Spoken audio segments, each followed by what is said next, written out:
Assalamualaikum warahmatullahi wabarakatuh. Kenalkan kami dari kelompok 3 dari kelas MJ701 dengan mata kuliah Manajemen SDM Internasional akan membahas presentasi kami yang berjudul Analisis Pengelolaan Manajemen Sumber Daya Manusia pada PT Bertaraf Internasional dengan studi kasus PT Sido Muncul. Sebelumnya perkenalkan anggota kelompok 3 ini, yaitu terdiri dari Nadia Misa Verona, Mutiara Kinanti, Melanie Mardianingsih, Awaliyah Nurfiah Zahra, Hadian Syah, Jan Basten Christian, Reza Fajar Malinsar, dan saya sendiri Retno Latis Rihayu dan Diah Purnani. Pada kesempatan ini saya akan membacakan latar belakang masalah, yaitu dari perusahaan yang sangat modern bergantung pada sumber daya manusia yang berpengetahuan untuk tetap kompetitif di pasar global yang dinamis. Dalam konteks ini, manajemen pengetahuan menjadi elemen kunci dalam pengelolaan SDM internasional. PT Sido Muncul misalnya menghadapi tantangan regulasi dalam memasarkan produk herbalnya di luar negeri. Untuk mengatasi hal ini, perusahaan memposisikan produknya sebagai suplemen makanan sekaligus menerapkan strategi ekspor dan menyesuaikan produk agar dapat menembus pasar global dengan lebih efektif. Baik, untuk selanjutnya ada rumusan masalah. Lalu strategi apa yang diterapkan oleh PT Sido Muncul untuk dapat meningkatkan kualitas dan kompetensi SDM guna mendukung produktivitas dan daya saing perusahaan di pasar global. Selanjutnya terkait hasil penelitian, jadi PT Industri Jamu dan Farmasi Sido Muncul atau Sido Muncul atau Sido, ada perusahaan yang fokus pada jamu dan obat herbal. Tantangan yang dihadapi adalah kurangnya peraturan untuk produk herbal di banyak negara. Performa sumber daya manusia juga berpengaruh pada kesuksesan, meskipun menghadapi tantangan dalam internasionalisasi bisnis, seperti perbedaan regulasi produk herbal dan di berbagai negara. Perusahaan ini memastikan hak karyawan terpenuhi, termasuk upah, cuti, dan tunjangan, sehingga menciptakan lingkungan kerja yang nyaman dan produktif. Selain itu, PT Sido Muncul fokus pada peningkatan kualitas SDM melalui pelatihan dan pengembangan kompetensi, serta mengadaptasi produk dan kemasan sesuai preferensi pasar global. Dengan pengelolaan SDM yang efektif, perusahaan mampu mempertahankan kinerja yang baik dan meningkatkan daya saing di pasar internasional. Baik, sini kita akan masuk ke pembahasan yang pertama, yaitu rekrutmen dan seleksi yang tepat.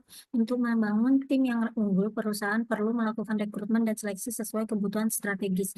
Ini berarti memilih individu dengan keterampilan dan pengetahuan untuk pasar internasional. SDM terampil dalam komunikasi lintas budaya dan inovasi akan memperkuat daya saing perusahaan.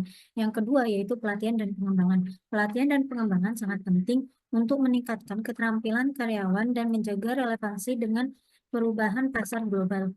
Program ini membantu perusahaan menciptakan SDM yang produktif dan efisien, serta meningkatkan kemampuan beradaptasi.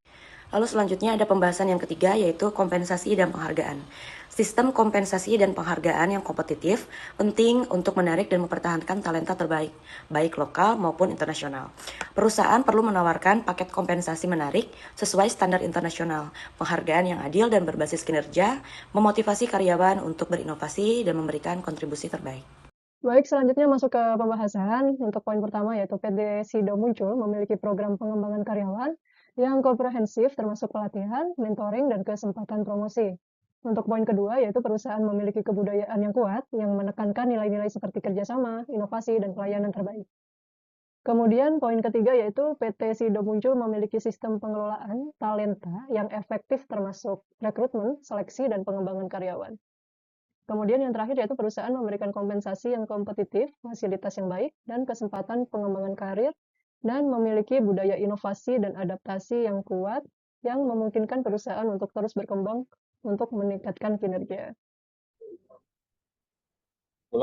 Dengan pengelolaan sumber daya yang manusia yang baik, perusahaan akan mendapatkan dampak positif karena sudah muncul misalnya sebuah investasi terbaik adalah pada karyawannya.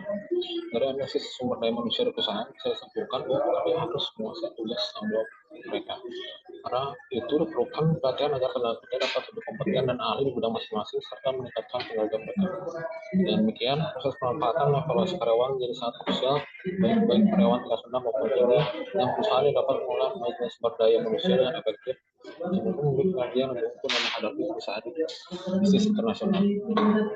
Terakhir ada rekomendasi. Yang pertama, PT Sido Muncul perlu terus mengembangkan produk pelatihan dan pengembangan karyawan yang komprehensif yang mencakup pelatihan keterampilan teknik, manajerial, dan kompetisi MSDM dalam menggunakan teknologi modern.